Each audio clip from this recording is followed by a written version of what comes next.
교독하신 후에 마지막 절인 합독하시겠습니다. 사무엘의 말이 온 이스라엘에 전파되니라. 이스라엘은 나가서 블레셋 사람들과 싸우려고 에베네셀 곁에 진치고 블레셋 사람들은 아벡에 진쳤더니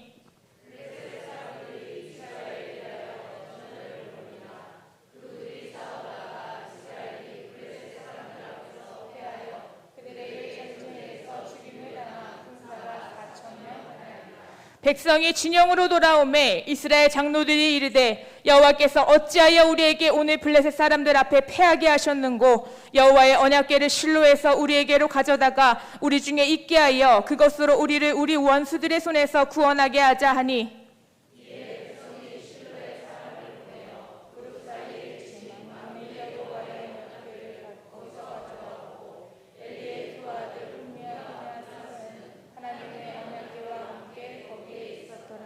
여호와의 언약궤가 진영에 들어올 때에 온 이스라엘이 큰 소리로 외치매 땅이 울린지라. 블레셋 사람이 그 외치는 소리를 듣고 이르되 히브리 진영에서 큰 소리로 외침은 어찌 됨이냐 하다가 여호와의 궤가 진영에 들어온 줄을 깨달은지라. 블레셋 사람이 두려워하여 이르되 신이 진영에 이르렀도다 하고 또 이르되 우리에게 화로다. 전날에는 이런 일이 없었도다.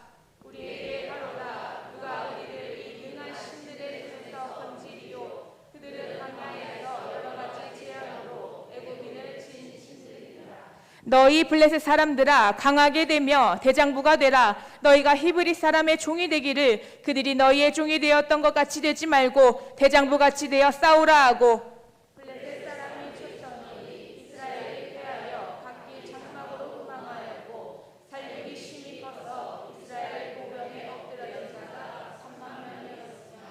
합독하시겠습니다. 하나님의 궤는 빼앗겼고 엘리의 두 아들 홈니와 비느하스는 죽임을 당하였더라. 아멘. 사랑하는 목사님 나오셔서 말씀 선포해 주실 때 큰 은혜의 시간 되시기 바랍니다. 아멘.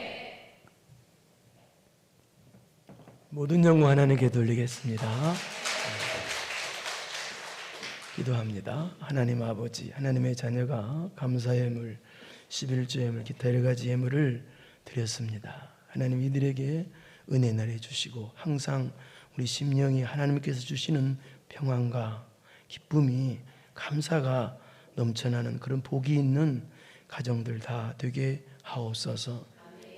육적인 것이 부족해서 영적인 것이 딸릴까 두렵사오니 육적인 것도 채워주시고 신앙적인 면도 더 발전되어서 하나님께 영광 돌리는 삶을 살기에 부족함이 없는 성도들 되게 하옵소서.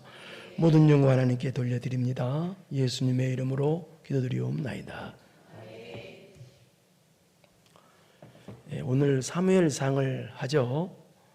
사무엘상은 사사들이 통치하던 그 시대에서 사람 왕들이 통치하는 그 왕정 체제로 바꿔지는 과정을 기록한 내용이 이 사무엘상입니다. 이 사사라는 말은 재판관, 그다음에 구원자, 그다음에 지배자 그런 의미인데요. 하나님께서 이 가나안 정복의 지도자 여호수아가 죽은 후부터 그때부터 하나님께서 필요할 때마다 그때마다 이 사사라는 지도자를 뽑으셔서 하나님께서 통치하신 그 기간을 사사 약 350년 기간을 사사시대라고 합니다. 그런데 이 사사시대는 하나님께서 필요하실 때마다 사사라는 지도자를 직접 세우셔서 통치하셨기 때문에 그 기간을 하나님 직접 통치 기간은 신정정치시대라 그렇게 말하고 있습니다. 그런데 안타깝게도 이 사사시대는 백성들이 하나님 말씀 너무 불순종했어요.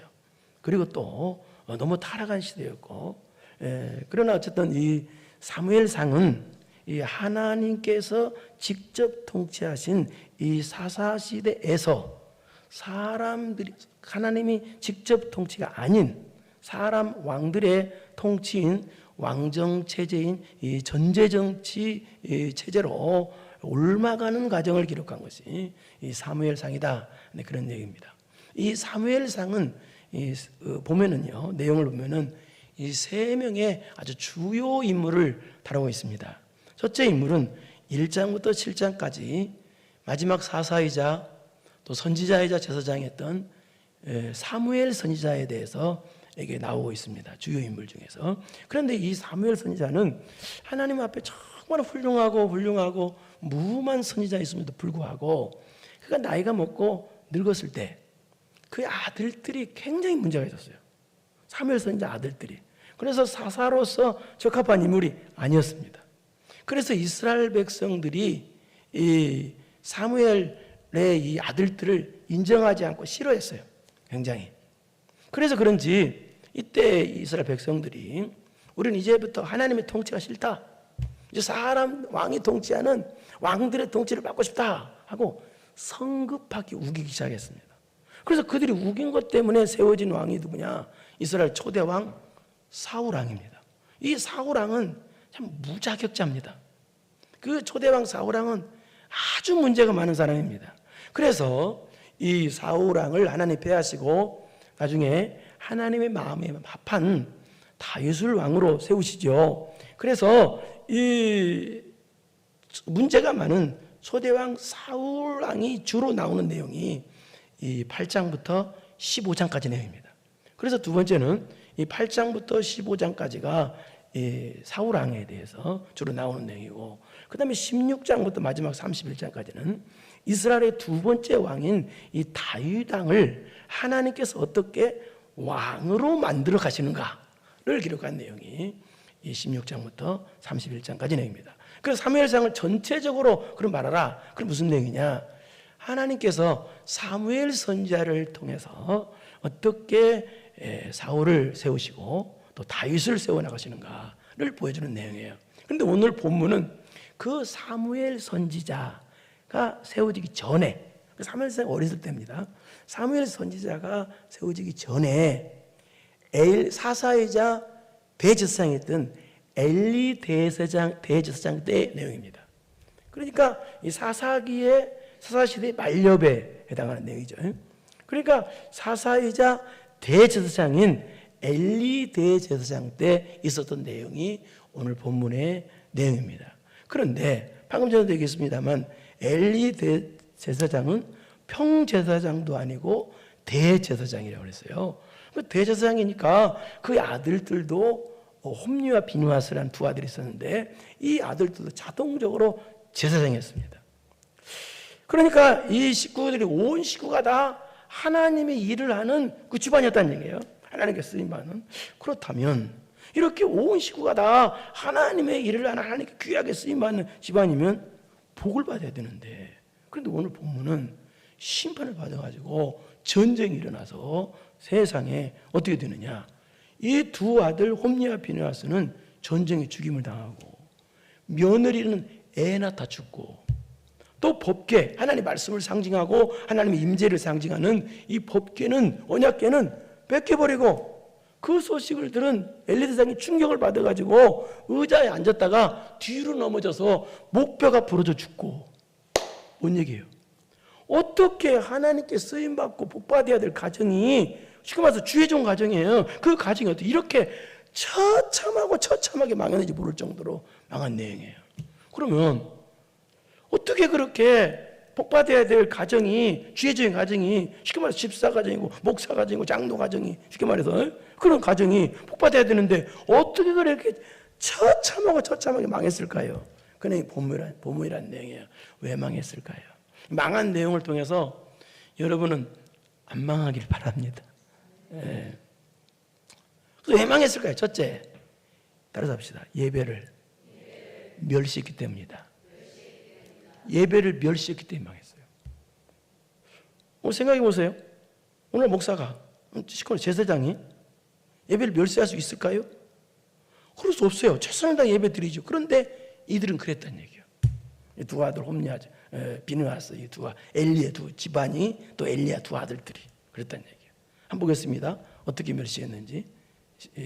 2장 12절 보겠습니다. 오늘 4장이죠. 2장 12절. 시작. 엘리의 아들들, 엘리 대제사장의 아들 또 홈리아 편에서 다 제사장들이요. 그런데 행실이 나빴다. 하나님 앞에 행실이 아주 나쁜 사람이었다는 거예요. 근데 그게 뭐냐? 여호와를 알지 못했다. 여호와를 알지 못했다는 말은 하나님을 인정하지 않았다는 뜻이에요. 그리고 하나님을 두려워하지 않고 하나님을 업신 여기고 하나님을 대적했다. 나쁜 건 다 들어가요. 이거 참 나쁜 사람들이죠. 아니, 하나님을 두려워해서 하나님 말씀에 철저히 복종하는 모습을 백성들한테 보여야 되는데 이게 뭐예요? 말도 안 되는. 그러니까 이 사사시대 말렵이 얼마나 타락했는가. 제사장 이 정도니까. 그렇다면 이 하나님을 무시하고 하나님을 두려워하지 않고 하나님을 무시하고 하나님 없인 여긴 그 행위가 어떤 행위냐. 알지 못해 그 뜻이에요. 어떤 행위냐. 2장 14절 보세요. 시작.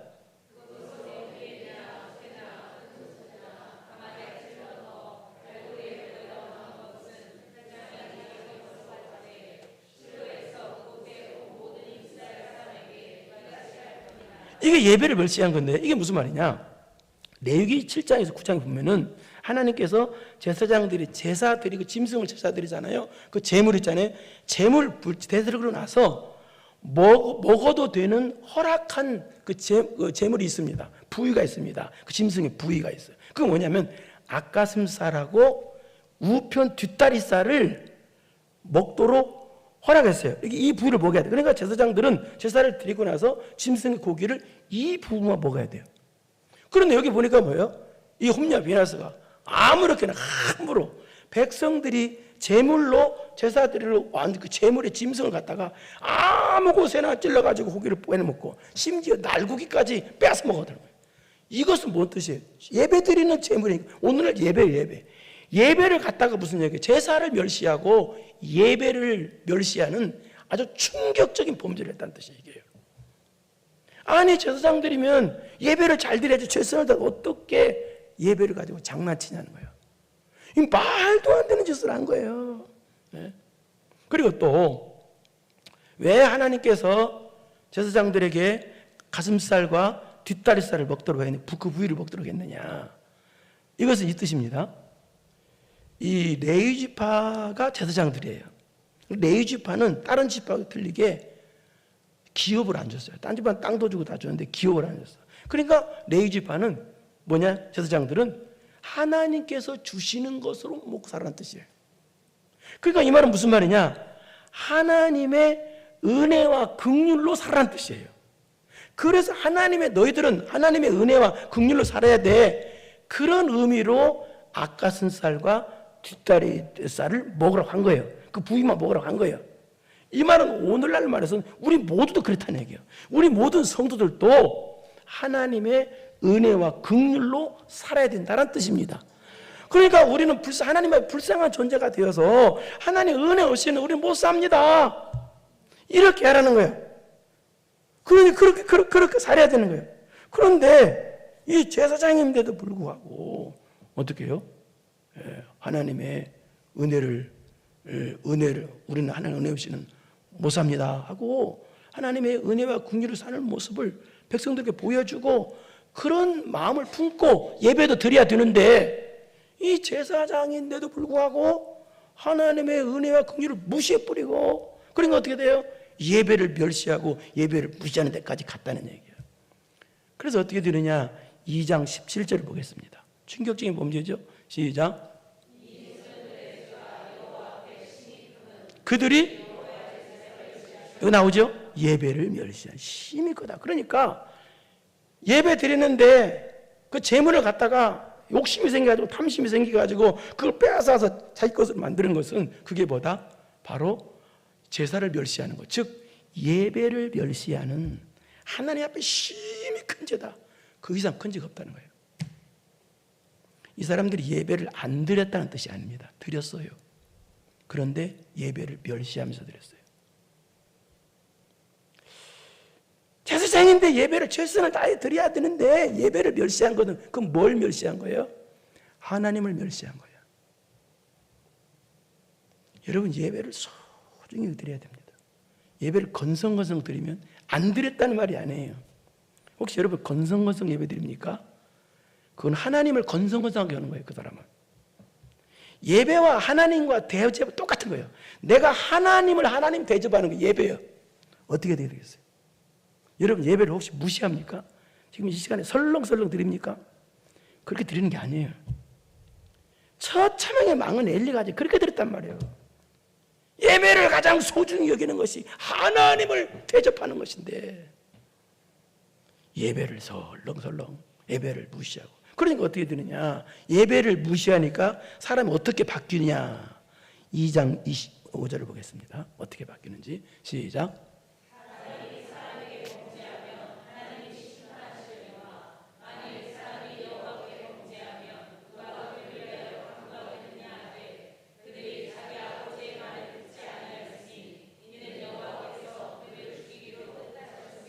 자, 이 말은 무슨 말이냐. 이 예배를 무시하는 범죄를 저지르니까 어떻게 되느냐면, 은혜를 못 받으니까 사람이 타락이 오기 시작했다니까. 더 타락이 와가지고 심지어 제사장인데도 불구하고 강간을 저지르는 그런 충격적인 범죄를 저지릅니다. 그래서 그러니까 사람이, 여러분, 예배를 무시하면요, 예배를 못 드리면 은혜를 못 받으면 사람이 악해져요. 악해진다고. 착해지질 않아요. 예배에 성공하고 가야지. 그래서 이제 그 소식을 들은 아버지 엘리 제사장이 너들 이리 와라, 오라고 한 거예요. 오라고 해서 엘리 제사장이 타락한 그 범죄한 자식들에게 하는 말이 이 말이에요. 이게 뭐라고 하느냐, 너희들이 범죄한 그 범죄는 신성 모독죄에 해당하는 중죄다, 중죄. 너희도 빨리 회개해야 된다. 회개하지 않으면 하나님 심판이 있다라는 말을 했다는 얘기예요. 이 윗부분이. 그런데 했는데 문제는 화를 내지도 않고 쉽게 말해서 부드럽게 책망을 했다는 얘기예요. 아니, 대제사장이 고난으로 뭔가 웃기는 얘기로 다리 하나 부지런히 놔둘 거 아니에요.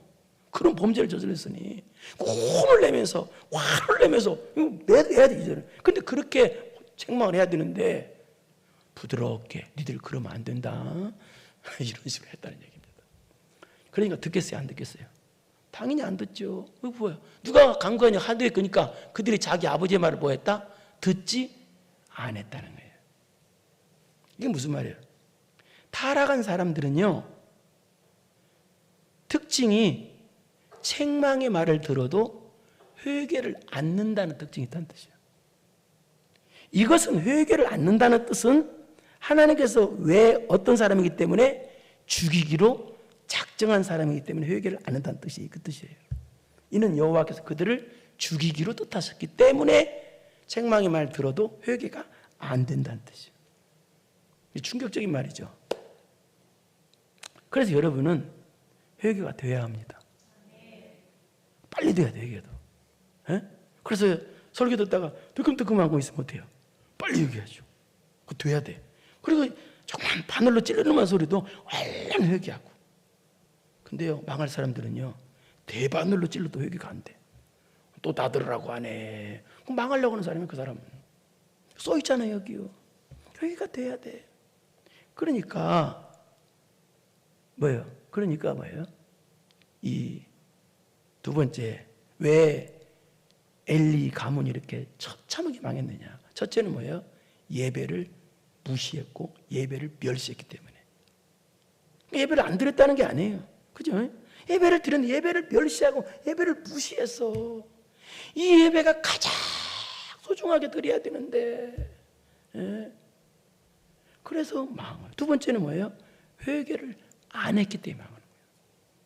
여러분, 사람이 망하는 것은요, 죄져서 망하는 것이 아닙니다. 죄져서 망하는 게 아니에요. 회개를 안 하니까 망하는 거예요. 우리 본문 2절을 보겠습니다. 회개를 안 하니까 무슨 일이 생기는가? 시작.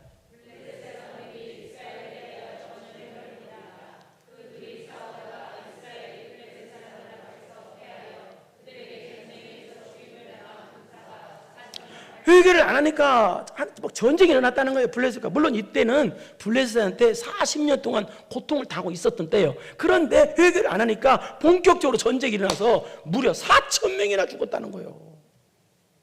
한두 이번에 중국에서 그 식당에서 가스 폭발해가지고 30명 죽어도 세계적인 뉴스가 됐는데 4,000명이야. 그래서 뭐예요? 빨리 회개해야지. 그런데요, 이렇게 매가 와도 망할 사람들은 회개를 안 해요. 여러분, 망할 사람은요, 회개가 어려워요. 힘들어요, 회개하는 게. 그러나요, 복 받을 사람은 회개가 쉬워요. 아버지 잘못했어요. 금방 나와요. 근데 망할 사람은 회개가 어려워. 때려도 못해. 안 돼, 회개가. 이거 큰일 나, 이게. 여러분, 회개 잘 되죠? 아멘이 되는지 안 되는지 모르겠네, 이게. 복 받을 사람은 회개가 잘 돼. 여러분, 애들도 착한 애들은요, 뭐라고 하면, 엄마 잘못했어요. 그런다고. 근데 악한 애들은요, 애들도 악한 애들이 있거든. 악한 애들은요, 때리려면 때리라고. 나 집 나간다 하고 나가보려고. 이거 골 잡은 거예요. 여러분, 망하는 건요, 죄 때문에 망하는 게 아닙니다. 회개 안에서 망하는 거예요. 그런데 문제는 이 두 아들 홈리와 비나스만 회개하는 게 아니고, 또 이 이스라엘 백성만 회개하는 게 아니라 2장에서 16절에서 31절까지 보면은 하나님께서 하나님의 사람을 엘리 대제사장에게 보내서 심판을 선포했습니다. 그런데도 엘리 대제사장은 회개 안 해.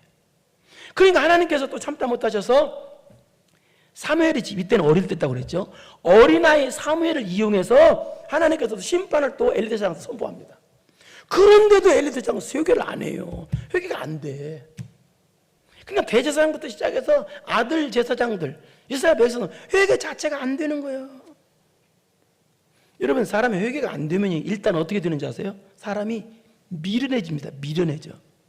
여러분, 죄를 지면요, 죄가 그 사람을 미련하게 만들어요. 그러니까 미련해져. 미련해지니까 어떤 미련한 행동을 했느냐가 3절입니다. 보세요. 회개 안 하니까 미련해져가지고. 시작.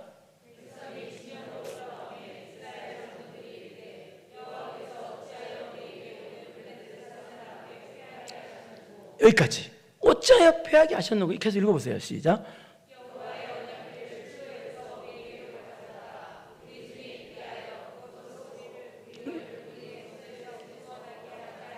아니, 앞으로 보세요. 이게 무슨 말이냐? 자, 회개 안 하니까 어떤 미련한 행동을 하게 됐느냐? 바로 어찌하냐고 하잖아. 백성이 진영으로 돌아오면 이스라엘 장로들이 이르되 여호와께서 어찌하여 우리에게 오늘 블레셋 사람들 앞에 패하게 하셨는고? 이게 무슨 말이에요? 하나님, 왜 우리는 하나님 백성인데 왜 저기 짐승 같은 이 마귀 같은 블레셋 사람들한테 왜 패해가지고 4,000명이나 죽게 만들었어요? 왜 그래요? 원망불평을 막 쏟아냈다는 거예요. 여러분, 원망불평하는 것처럼 미련한 짓이 어디 있어요? 여러분, 사람이 회개 안 하면 미련해지는데요, 미련해지는 것이 뭘로 나오는 줄 아세요? 입술로 나와요. 입술로. 미련한 사람은 입이 방정이요. 그래서 막 원망불평 막 쏟아내. 입술로. 원망불평이 나왔다는 건 미련해졌다는 뜻이에요. 회개 안 하고 있다는 뜻이에요. 그래도 원망불평하고 뭐 거기서 끝난 게 아니야. 또 미련한 짓을 또 해요. 여러분요, 사람이 한번 미련해지면요, 또 미련해져. 계속적으로 미련해집니다. 회개를 안 하니까 또 그 다음에 또 무슨 미련한 짓을 하냐. 보세요. 하신다고 하고 또 여호와의 언약궤를 실로에서 우리에게 가져다가 우리 중에 있게 하여 그것으로 어떻게 하자? 우리를 우리 원수들의 손에서 구원하게. 이게 무슨 말이에요? 여기 언약궤란 말은 무슨 말이냐? 언약궤, 법궤, 여호와 궤, 하나님의 궤, 다 같은 말이에요. 똑같은 말이에요. 궤라니까 이 함궤자라 그 쓰잖아요. 그래서 이 네모난 상자 같은 그런 궤예요. 근데 그건 뭘 상징하느냐? 하나님의 말씀을 상징해. 또 하나님의 임재하심을 상징해. 그거예요. 그런데 무슨 미련한 짓을 하냐? 그 하나님의 말씀을 상징하고 하나님의 임재를 상징하는 그 법궤를 전쟁터에 가져오자는 거예요. 그럼 우리가 이긴다는 거예요. 이 말은 무슨 말이에요? 하나님의 말씀, 즉 언약궤를 갖다가 전쟁에 이용해 먹자는 거예요. 보통 미련한 짓이 아니에요. 어떻게 하나님 말씀을 이용해 먹어요? 원래 언약궤는 이스라엘 백성이 출애굽에서 시내산에 머물 때가 있어요. 그때 하나님께서 성막을 지으라고 명령하셨어요. 그때 성막을 지으라고 명령하셨을 때 그때 언약궤도 만들어서 성막 안에 지성소 안에 넣으라고 그랬어요. 그리고 이 언약궤, 하나님의 임재를 상징하고 말씀을 상징하는 이 언약궤 안에는 뭐가 들어있느냐? 십계명을 새긴 두 돌비가 들어있고 또 그 안에 만나를 담은 금 항아리가 들어있고 또 그 안에 아론의 쌍난 지팡이가 그 안에 들어있어요. 그래서 이후에 그 언약궤, 법궤, 하나님 말씀을 상징하는 이 법궤가 어디에 있었느냐? 가나안 정복 때부터 지금 오늘 본문의 사사시대까지 실로라는 곳에 있는 성막 안에 지성소가 있었어요. 그런데 그 실로에 있는 그 언약궤를 갖다가 지금 전쟁터에 가져오자는 거예요. 왜? 전쟁터에 가지고 오면 그 언약궤 때문에 그들이 뭐예요? 우리 원수들의 손에서 구원하게 하자. 무슨 얘기예요? 언약궤 때문에 이 전쟁에서 승리한다는 거예요. 이련 미련 난 사람 어디 있어요? 여러분 이게 무슨 말이냐? 오늘날 해석하면 이 뜻이에요. 성경책만 가지고 있으면 복권에 당첨 주고 죽을 병 산다는 그 뜻이에요. 말이 돼요? 여러분 성경책에 능력 있는 게 아니에요. 여러분 이게 목사님 이거 뭔 소리냐고. 성경책에 능력이 있는 게 아니라 성경책에 있는 말씀을, 하나님 말씀을 내가 믿고 이 말씀을 소중히 여겨서 이 말씀 그대로 복종하며 사는 것이 능력입니다. 하나님 말씀 순종도 안 해. 이 성경책대로 살지도 안 해. 그 성경책만 덜렁덜렁 들고 와. 그럼 복 받아요? 그럼 만성행동 돼요? 말도 안 되는 소리예요. 그래서 이단들이 성경책 오는 이유가 그거예요. 성경 믿지도 않으면서 성경을 덜렁덜렁 갖고 다녀요. 그러니까 이 사람들 지금 어떤 미련한 행동이에요? 미련한 행동이에요. 언약궤대로 순종도 안 하면서 말씀대로 순종 안 하면서 이 성경책만 가지고 오면 전쟁에서 이긴다는 거예요. 그러니까 말씀을 이용해 먹는 거예요. 이 사람들은 지금요. 그래서 이용해 먹자 생각하고 지금 어떻게 하느냐? 4절을 봐봐요. 행동에 옮기지. 정말 미련합니다. 시작. 이에 백성이 실로의 사람을 보내어 그룹 사이에 계신 만군의 여호와의 언약궤를 거기서 가져왔고 엘리의 두 아들 홈리와 비냐스는 하나님의 이 제사장 가문이 왜 이렇게 처참하게 망했느냐? 망한 첫째는 뭐예요? 예배를 멸시했기 때문에. 두 번째는 뭐예요? 회개를 안 했기 때문에. 세 번째는 언약궤 즉 하나님 말씀을 이용해 먹었기 때문에 그래요. 즉 이 말은 무슨 말이냐? 나의 육적인 이득을 위해서 교회를 이용하고 말씀을 이용하고 기도를 이용하고 예배를 이용해 먹었다는 거예요. 나의 육적인 이득을 위해서 어떻게 교회를 이용해 먹어. 이게 그 뜻이에요. 그래서 처참하게 망한 거예요. 예? 그래서 이 언약궤를 갖다가요 가지고 왔어요. 전쟁터에. 이 망할 짓을 한 거예요. 그리고 타락한 홈리와 비나서 그 옆에 서 있었다는 거예요. 여기서 아빠 있잖아. 이 언약 하나님 언약궤와 함께 거기 있었더라. 어이가 없죠, 그죠? 이럴 때 어이가 없는 거예요. 말이 안 되는 짓을 하는 거예요 지금요. 어떻게 이럴 수가 있어요? 어떻게 실로에 있던 언약궤를 갖다가 전쟁 때 가지고 오냐고. 하나님 말씀을 어떻게 그렇게 이용해 먹냐고요.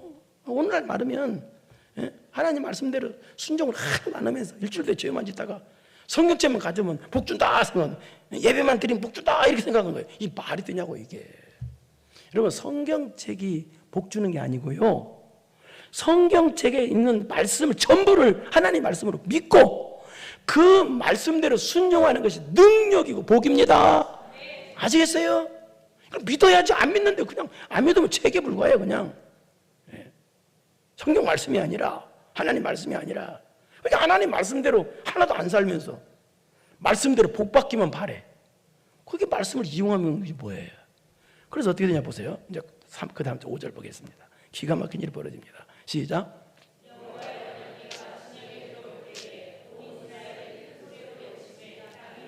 언약궤가 들어오니까 이제 이스라엘 전쟁을 싸우려고 준비하고 있는 전쟁터에. 그러니까 막 난리가 난 거예요. 소리를 지르고 환호성을 지르고 야 이제 됐다. 언약궤가 들어와서 우리는 이제 이긴다.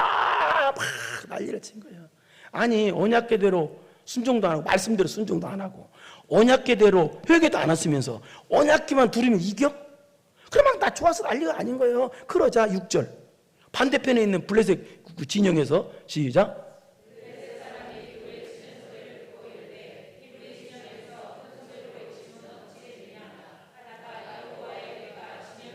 그래서 블레셋 사람이 놀란 거예요. 아니 이스라엘 진영에서 보니까 전쟁하려고 이제 서로 대치상도 있잖아요. 그래서 보니까 막 고함을 지르고 난리요. 그래서 뭔 소리냐? 그래 알아봐라 해가지고 블레셋 사람이 알아본 거예요. 알아보니까 어떻게 해요? 언약궤가 들어와가지고 저를 좋아가지고 저들이 막 소리 지른다고. 그래 아는 거예요. 그러자 블레셋 사람이 7절. 자 알고 나서 시작.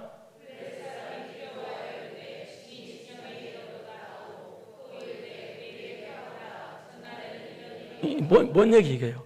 블레셋 사람이 지금 언약궤 들어왔다가 벌벌벌 떠는 거예요. 무서워서 이거 큰일 났다 이거. 우습게도 블레셋 사람 이스라엘 백성들은 언약궤를 함부로 하고 이용해 먹고 똥집 막대기 뭐 그런 식으로 생각하는데 하나님의 말씀을. 그런데 오히려 하나님을 안 믿는 블레셋 사람들이 언약궤를 무서워해. 두려워. 큰일 났다 이거.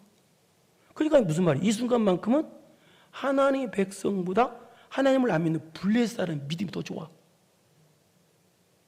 안 믿는 사람 믿음이 더 좋아. 어느 가정에요, 이걸 설명하자면 어느 가정에 남편은 예수님을 교회를 한 번도 안 나오고 부인은 교회를 잘 나오는, 예수님 잘 믿는 그런 부인이 있었어요. 근데 어느 날 이 부인이 무슨 바람이 불었는지 주일날 예배도 안 지키고 어딜 놀러 가려고, 이제 친구 만나러 가려고 하는 거예요. 그 모습을 보고 있던 남편이 가만히 있다 그래요. 여보, 어디 가? 오늘 교회 가는 날 아니요? 당신 교회 가는 것 때문에 내 사업이 그럭저럭 되는데 당신 교회 안 가면 내 사업이 그럴 텐데 왜 안 가? 얼른 가! 이 순간만큼은 남편이 믿음이 좋아.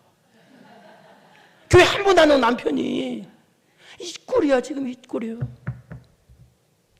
지금 블레셋 사람 믿음이 더 좋아. 봐봐요. 8절 시작. 우리에게 화로다.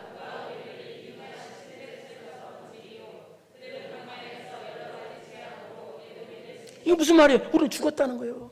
여기 하나님이 들어왔다는 게 우리는 죽었다는 거예요. 물론 이 말이, 블레셋이라는 말이 범신론적인 관점으로 말한 거예요. 그러나 그렇게 엉터리로 말했지만, 그러나 이 순간만큼은 이스라엘 백성보다 믿음이 더 좋아. 이게 뭔 꼴이에요, 여러분? 몇 년 전에 이 동네에서 불교 골수분자가 있어요. 불교 골수분자가 술을 잔뜩 취해가지고 나 오는데 내 앞에서 목사님! 이러고 또 깜짝 놀랐어. 비키라고 올 수도 없고 큰일 났다 싶어서 서 있었어요. 근데 내 손을 털더니 목사님! 그러더니 그때 찬송가를 부르기 시작하는 거예요.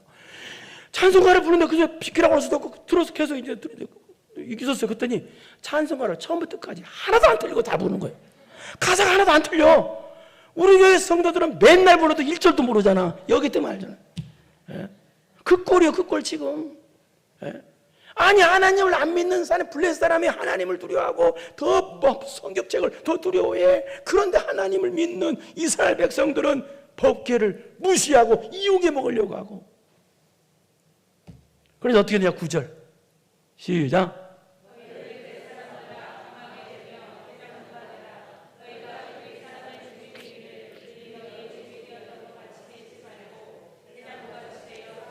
그래서 무슨 말이에요? 하나님은 우리는 못 이긴다. 이 블레셋 사람 하는 말이에요. 우리는 하나님 못 이긴다. 죽었다. 그 말이 우리는 죽었으니까 어차피 죽을 바에는 서로 싸우다 죽자. 그러잖아요. 우리가 지면 저들의 평생 종이 될 텐데 어차피 질 바에는, 죽을 바에는 싸우다가 죽자 하고 그냥 아주 뭔가 분기가 충천한 거예요. 예? 아주 밀사각으로 어떻게 가면요. 그렇게 싸운 거예요. 오이가 없죠. 예? 이스라엘 백성들은 하나님의 교회를 무시하는데 이들은 하나님의 교회를 무서워하고 하나님을 두려워해. 미국에 어느 마을에 큰 술집이 들어왔습니다. 근데 해필이면 바로 교회 앞에 들어왔네. 그러니까 이제 그 교회는 바로 앞에 술집이 들어오니까 교회가 난리가 난 거예요. 그래서 그냥 온 교회 성도들이 막 작전기도를 시작해. 우리 작전기도 하잖아요. 맥주 감사절 10일 작전 기념 새벽기도 하잖아요. 우리도 그렇처럼 작전기도 교회가 들어간 거예요. 제목은 주여 술집 망하게 해달라고. 그래서 본교회 성도들이 막 작전기도를 하고 기도를 했는데, 그런데 조금 있다가 신기하게도요, 그 술집에 손님이 점점 안 가기 시작하더니 술집이 망한 일이 생긴 거예요. 그 술집 사장이 어떻게 생각했어요? 화가 머리 끝까지 난 거예요. 그래서 고발을 했습니다. 고발 제목은 교회가 기도해서 술집 망했다. 이게 제목이에요. 교회가 망하라고 기도해서 이게 우리 좀 술집 망했다. 그래서 희한한 재판이 벌어지게 됐습니다. 그래서 재판장이 교회에 사람을 보내서 교회 대표를 와라, 재판장이 출두해라, 와라. 그래서 왔어요. 그래서 재판이 벌어지게 됐어요. 그래서 재판장이 교회 대표들에게 물었어요. 진짜로 이 술집 망하라고 기도했습니까? 라고 물었어요. 그러니까 교회가 대답하는 말이 가관이요. 뭐라고 말하냐면, 예, 기도는 했습니다만, 그러나 재판장님, 망하라고 기도했다고 정말 술집 망하겠습니까? 망하라고 기도한다고 됩니까? 기도 안 되면 안 됩니다. 그런데 저기 술집 주인은 아닙니다. 망하라고 기도해서 망했습니다. 교회는 기도한다고 망합니까? 그래서 이제 희한한 판결이 내려졌는데 결론이에요. 어떤 판결이 내려졌느냐? 이런 판결. 술집은 믿음이 좋음, 교회는 믿음이 없음, 꽝꽝꽝. 이게 이런 판결이 내려졌대요. 아니 세상에 교회가 술집보다 믿음이 없으면 되겠어요? 그럼 지금 이 꼴이야. 상상을 해보세요. 예? 그래서 전쟁이 붙어가지고 어때요? 지금 야 법기가 돌아서 우리 이긴다. 쉽게 말해서 우리 성경책 있으니까 이긴다. 그런 식이야. 말도 안 돼. 그래가지고 막 사기 중천해가지고 싸우고. 블레셋 사람들은 야 우리 하나님 못 이긴다. 예? 우리 이제 죽었다. 이래 죽지 않으면 싸우다 죽자 하고 싸우고. 누가 이겼어요? 물론 하나님의 괴를 이용해 먹었어도 뭐예요? 하나님 법궤는 법궤, 하나님 궤, 하나님 궤야. 하나님 궤가 있는 쪽이 무조건 이기는 거예요. 당연히 하나님 궤를 모셨으니까 당연히. 그런데 어떻게 됐나 10절 보겠습니다. 이겼는지 졌는지. 시작.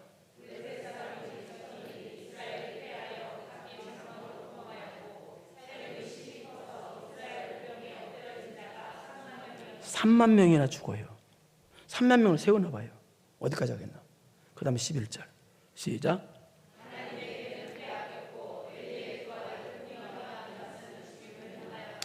세상에 이렇게 처참하게 패하는 경우도 없잖아요. 처참하게 패한 거야. 여호와 궤를 가지고 있는데도 불구하고 처참하게 패하고 어떻게 3만 명이나 죽고 전사한 거예요. 3만 명이나. 법궤도 빼앗겨버려서 또 법궤도. 예? 갑자기 발음이 이상하게 나오네요. 법궤는 빼앗겨고 또 홈리아 피나 제장도 죽어버리고 이렇게 처참하게 망해서. 왜 이렇게 처참하게 망했을까요? 하나님 말씀을 이용해 먹었기 때문에 그래요. 나의 육적인 이득을 위해서 예배를 이용해 먹고 교회를 이용해 먹고 기도를 예배를 이용해 먹었기 때문에 그렇게 처참하게 망한 거예요. 그러니까 이들은 뭐예요? 예? 이 법궤가 자기 육적인 이득을 갖다 주는 부적이야, 부적. 하나님 말씀이 부적과 같아. 그래서 망한 거예요. 여러분 하나님 말씀을 왜 주셨어요? 하나님께서 하나님 말씀을 소중히 여겨서 이 말씀대로 복종하면서 살으라고 주신 거예요. 그런데 어려워지면 말씀 찾고 어려워지면 예배 찾고 예를 들어서 그럼 이용해 먹는 거예요. 이들이 망한 것은 언약궤들의 순종도 안 하면서 언약궤를 부적처럼 여기고 이용해 먹기 때문에 자기 육적인 이득을 위해서 그렇기 때문에 이렇게 처참히 망한 거예요. 원래 언약궤는요. 예? 왜 그래요? 이 언약궤를 주신 의미를 모르기 때문에 이렇게 밀어내는 짓을 한 거예요. 언약궤를 주신 의미를 모르니까. 언약궤 주신 이 의미를 알려면 언약궤 속에 들어있는 그것부터 알아야 돼요. 일단. 그게 뭐였다고 그랬어요? 첫째, 십계명을 새긴 두 돌비. 왜 주셨어요? 그때? 십계명을 새긴 두 돌비는요. 모세가 40일 동안 율법 받으러 신에서 올라갔을 때 그때 아래서 우상숭배 난리쳤을 때 그것 때문에 하나님을 원망하고 우상숭배 난리쳐서 그래서 증거물로 십계명을 새긴 두 돌비를 넣은 거예요. 그 다음에 만나를 담은 금화가는 뭐예요? 그것도 모세와 아론을 원망하고 하나님을 원망했기 때문에 그래서 증거물로 주신 거예요. 너라 그런 거예요. 근데 아론의 쌍난 지팡이는 그것도 뭐예요? 그것도 모세와 아론을 대적했기 때문에 하나님을 대적했기 때문에 증거물로 넣어두라고 해서 넣어둔 거예요. 그러니까 언약궤는 뭐예요? 죄졌기 때문에 준 거예요. 그런데 하나님께서는 죄져서 준 언약궤를 갖다가 그 뚜껑을 뭐라고, 언약궤 뚜껑을 뭐라고 하냐면 속죄소 시은좌라고 그래요. 속죄하는 것, 용서해 주는 것. 그러니까 피를 거기다 뚜껑에다 뿌려서 예수 그리스도의 보혈로 말미암아 용서해 주는 것, 다 죄를 덮어 주는 것이라는 의미예요. 그래서 그 속죄도 번제 법궤 뚜껑을 속죄해서 시은좌라고 그러죠. 이름이. 그게 무슨 얘기예요? 은혜 주시는 곳, 용서해 주시는 곳, 하나님 임재하시는 곳이라는 의미로 이 법궤 뚜껑을 속죄해서 시은좌라고 그러는 거예요. 그러니까 무슨 말이에요? 그들의 법궤 언약궤를 왜 주셨어요? 하나님께서 왜 주셨느냐? 범죄했기 때문에 줬는데, 그런데 하나님께서는 뚜껑 앞으로 나오기만 하면, 범죄한 인간이라도 뚜껑 앞에 나오기만 하면, 예수 그리스도의 보혈의 십자가 앞에 나오기만 하면 다 용서해주고 덮어준다는 의미로 법궤를 주신 거야. 이해하시겠어요? 그렇기 때문에 우리가 언약궤 앞에서 어떤 태도를 가져야 돼요? 사람들은요, 나 같은 죄인이 하나님의 은혜로 용서받았다는 그런 마음을 갖고 겸손히 회개할 줄 알고 겸손히 복종할 줄 알아라고 언약궤를 준 겁니다. 그런데 이들은 그 언약궤를 자기 육적인 이득을 위해서 이용해 먹은 거야. 하나님 말씀을 이용해 먹고 하나님을 이용해 먹은 거야. 그래서 그렇게 처참하게 망한 거예요. 여러분, 하나님은요, 여러분이 복 받기를 원하시고 여러분이 은혜 받기를 원하시는 분이십니다.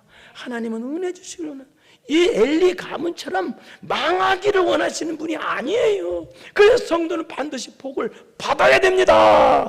그런데 이들이 왜 망했어요? 성도가 망하는 이유는 다른 게 없어요. 예배를 멸시하면 망해요. 예배를 멸시하는 건 하나님 멸시하는 거 똑같아요. 예배를 소중히 여기세요. 이들이 예배를 안 드렸다는 게 아니에요. 예배를 드렸어. 근데 예배를 설렁설렁 대충 그렇게 드린 거야. 그 예배를 무시하면 안 돼요. 복 받으려면 꼭 그렇게 하세요. 할렐루야. 꼭 그렇게 하세요. 예배를 소중히 하세요. 그럼 두 번째는 회개를 안 해서. 천국은요, 회개한 죄인이 가고요, 지옥은요, 회개 안 한 죄인이 가요. 똑같은 죄인이에요. 회개했냐 안 했냐 엄청 차이가요. 세 번째는 왜 망했어요? 나의 육적인 이득을 위해서 하나님 말씀을 이용해 먹었기 때문에 망한 거예요. 하나님 말씀 순종은 내 머리에 계산이 들어가는 게 아닙니다.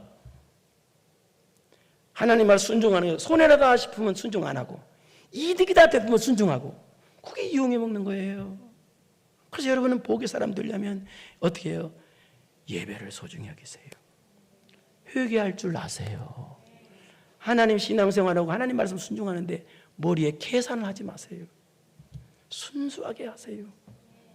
그래서 하늘문이 열리는 여러분, 이 메탄동에서 제일 복받는 여러분, 그러면 아멘 안는가 보네.